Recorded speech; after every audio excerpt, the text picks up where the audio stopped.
Hey, back to that. Hey, good morning. Why does it look so dark? It's just YouTube. Good morning. Hey, we're back to the 5 a.m. hour. Even though it's on a holiday, it's Monday. This is the 5 a.m. Mester Scrum Show. It's 5:58 in the morning, and today is Memorial Day here in the States. It's a holiday. But you know what? I wanted to get up, be out there, and get pumped up and do some stuff. Um, it's time to get back to work, right? No, I've been working. It's been working hard. Just but you got to get the energy to do stuff and things you want to do, and how do you do it, right? So again, I apologize for the sound quality. This is our 308th episode. I still got to find my little batteries that go in the microphone, so that I replace them and see if that helps the ability of the microphone on the thing to go into the computer. I think that's the problem. We'll see. I have no idea though. But hey, good morning. 5 a.m. Mester Scrum. We are here. Yes, we are. Amir, right? How you doing, Amir? Um, I was watching a lot of stuff. Why? Someone was asking me the other day, and this is actually not on my book that I wanted to talk about today.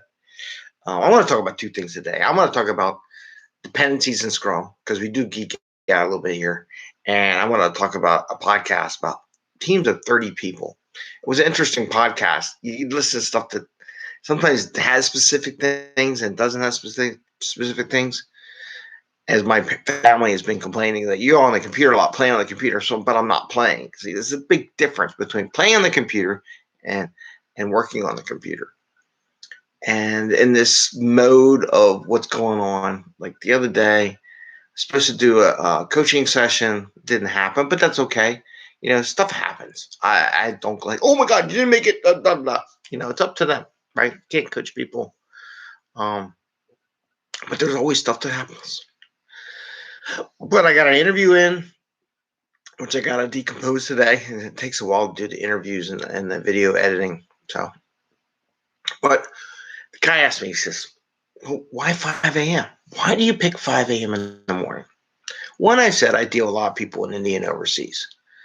I wanted to have this at a point where I think is kind of quasi lunch, after lunch, somewhere in there. For a lot of people in India, I wanted to do the show. Plus, overseas, everybody's either in their evening already, wherever it is, and I wanted to capture that part. Plus, it's on YouTube, so it's there forever. It doesn't really matter, right? Some people are up, some people are not.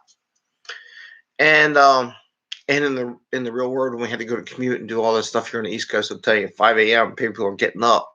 They're looking to listen to podcasts. I wanted to be the one that popped up on their screen. But also, why? I found early in the process that just doing the live broadcast is so much easier than recording it, editing, put it up on screen. Live broadcast, boom, done. It's out. It's in the can. It's out there for the world to see. The other thing was my family wasn't awake at 5 a.m. Then my kids started waking me up at 5 a.m. So I got to be up before them. But one of the keys about doing this is having the energy and the drive to go do stuff. I've already listened to 2 podcasts. I think Cardone had a thing on there. He's talking about sales and getting out after the coronavirus. And I agree with him totally. He's got a lot of freaking energy. I'm sorry. Watch him, it's like, whoa. Dude's got energy. But just getting my stuff done, looking at what's in the world, what's going overseas. I was watching Jem's video just a second ago. I'm going to text him back on that one. He just posted that up over in the UK. So he's already, I think they're 6 hours different from us. And so I've already got stuff going on in the day. I already got ideas. My brain's flowing way before I even go into the office, right? So if this wasn't a holiday, normal day, it's 5 a.m. in the morning. I've already watched 2 or 3 podcasts. I'm looking to see what people are saying about the Agile world in general, the world in general, what's going on, what's new. And then I use that information and I share that with my teams. When I'm doing daily scrums, when I'm coaching people, I want to know what's going on. So anyway, that's kind of crazy. That's off the topic. Nothing what we're going to do. But it's a holiday. And I just want to say, I want to wish you all the best of luck at getting out there and doing stuff and prepping. For those in the coronavirus, it's coming to an end. Like I've been saying, people are getting ready to go out. They're going to get back to work There is talk about a lot of people going out. There's going to be a lot of jobs out there. Get stuff done. You're going to run out of time. Oh, we got all this time. No, you don't have all this time. It's time to get back if you haven't gotten back. So let's talk about it. Let's talk about Scrum and Agile. And here at the 5am Mester Scrum Show, we talked about Scrum and Agile in a practical and tactical way so you can get home to your family. One day we will get back to normal. And we're also in our little caves. And how do you manage this stuff, right? And how do you get out? And how do you do stuff? And people who work 24 hours. I mean, I even heard one company, to be honest with you, they monitor their employees. And this is why I say recruitment's going to go crazy. And then if you're not on your computer for 40 minutes, their boss sends you an email. They actually monitored that. Can you believe that in this world? It says you're not going to keep employees that long, but they think they can, right? And I think that's the way they manage. Is they if they monitor you, that's how the proper management is. And the wild thing is that they think they're agile. Really? I just laughed. I said, you're so full of it. But they do Scrum. They do ceremonies, but yet they monitor people. And if you're offline for more than 40 minutes and you're not exactly on the computer typing, they write you an email to say, where you been? Yeah, no. Anyway. All right. So Scrum. Dependencies. They say the Scrum Master's job is to help eliminate, fix barriers or blockers or impediments and get them out of the way. How about before they happen? Okay. My many years of project management and program management stuff, I fixed stuff before it ever happened, so it never occurred. I didn't, and I didn't do the way some people did it, and I did it a different way. I knew when things were needed. I would go to those places when I knew stuff was going to be needed my team, and I confirmed and made sure that they were going to happen. And if they weren't going to happen, I helped those groups get what they needed. So my team always had their stuff. So there's a big thing where, we as Scrum Masters, we can't do anything because we don't know what's wrong. Yes, you do. If you pay attention, you do. If you pay attention to the backlog and you ask the questions why they're putting the backlog, say, so is there any dependencies to that story? No, we don't have any. Oh yeah, we're going to need this from really? Do we have it connected? Have I gone out? Does anybody going out make sure it's going to be done? Well, no, we just assume they're going to be done, just like we get our stuff. Are we doing 100% every time? Well, maybe not. We're doing 80%. Well, how do you know that last 20% of not being done is the one we need for this sprint that's not getting done by the other team? You don't, right? Unless you go out there and do it. So what I would encourage Scrum Masters, part of sprint planning, before sprint planning, when you identify this stuff, you need to reach out before that sprint planning session happens and make sure all those dependencies are in place and they get done before your team takes up those things in the sprint. Because if you did the grooming right or the refinement right before sprint planning, then you're going to have identified any dependencies during that period of time. You should be out there as Scrum Master. Oh, I got all these dependencies for these stories in the next sprint. My job is to go out there and make sure those dependencies get done so my team can perform before the problem occurs. How about that? They don't teach you that one in the book, do they? That is what a Scrum Master is supposed to do. Not only wait to when the problem occurs, but go out there before the problem occurs. Make sense? There you go. I see that so many times when we didn't get our stuff. Well, whose job is it? Well, it's Scrum Master's job. Did the Scrum Master go out and talk to them? Well, no, I just sent an email out to everybody and their brother.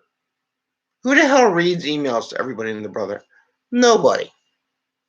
You need to go out there and prep that. Maybe that's a little project, but that was a good project manager. But anyway, that's how you do it. You go out there before the sprint. Go out there from the information you got refinement. You look at all the dependencies. You take that information and you go pass through all the teams that your team needs stuff done by. Don't wait for it to happen. Then you lost. You already lost because it ain't going to get done. So that's what I want to talk about from a dependency perspective. Go out there before sprint planning. And as a Scrum Master, Go out there and make sure those dependencies are done before your team needs them, not after you already started your sprint. At that time, it's too late, and the probability of you success is very low. Makes sense? Cool. It's just something different. It's not in the book. I don't think that's in any book out there anywhere. So, and I don't know how good the sound is because I'm using the computer sound versus a microphone. Okay. So the other day I was listening to a podcast. As you can tell, a few podcasts. And it was an interesting podcast. And they were talking about new businesses, starting and being an entrepreneur and all that kind of stuff. And the study was saying that a new company works well with, under 30 people, where you have the CEO, they're connected to all 30 people, but the magic number was 30 people. What's magic about 30 people? I don't know. But it's the point where they can manage their corporation, have multiple companies going on, multiple things going on. They're really directed to the founder of the company, the principles, what we're doing, the why, the vision, all that kind of stuff. They see it every day. Past the 30 people, then you need to hire people and have people work for you to help manage it. Otherwise, there's chaos and you don't get what you wanted, which is really interesting. So if you have more than 30 people and you're the central figure or one of the central figures, you're the servant leader. There's a big difference there, right? You're the servant leader. You're serving them, leading them, helping them with vision, helping them drive, knowing what needs to be done, right? So servant leader, remember, servant leader. 30 people. So everyone, is familiar with the leader, let me see. They said after the 30 people, it's failure time. So you have one leader and you have 30 people who are failing. So let me ask you, this is what you're not coming up. You never know I'm going to ask you this question. So how many people can the Scrum Master be the servant leader for? I just told you, if you're running a company and you're a CEO and you got a new business, and once you go past 30 people, it doesn't quite work. Same with the Scrum Master. You are the servant leader. You're helping them, giving guidance and vision and things like that, right? So the magic number is 30 people. So if you get these companies, oh, you could do 5 teams. You could do this, blah, blah, blah, right? It doesn't work. It doesn't work, right? So let's take 30 teams. You have 9 people in it. Let's say you got 9 people on a team. I have teams that have more than 9 people. And it's something I try to espouse, and I'm so amazing. All these MBAs and all these financial high-level MBA people who are management don't know this stuff, but they teach it. I don't know. They must have been drinking the entire time they were in college, because this is what they talk about in those MBA classes.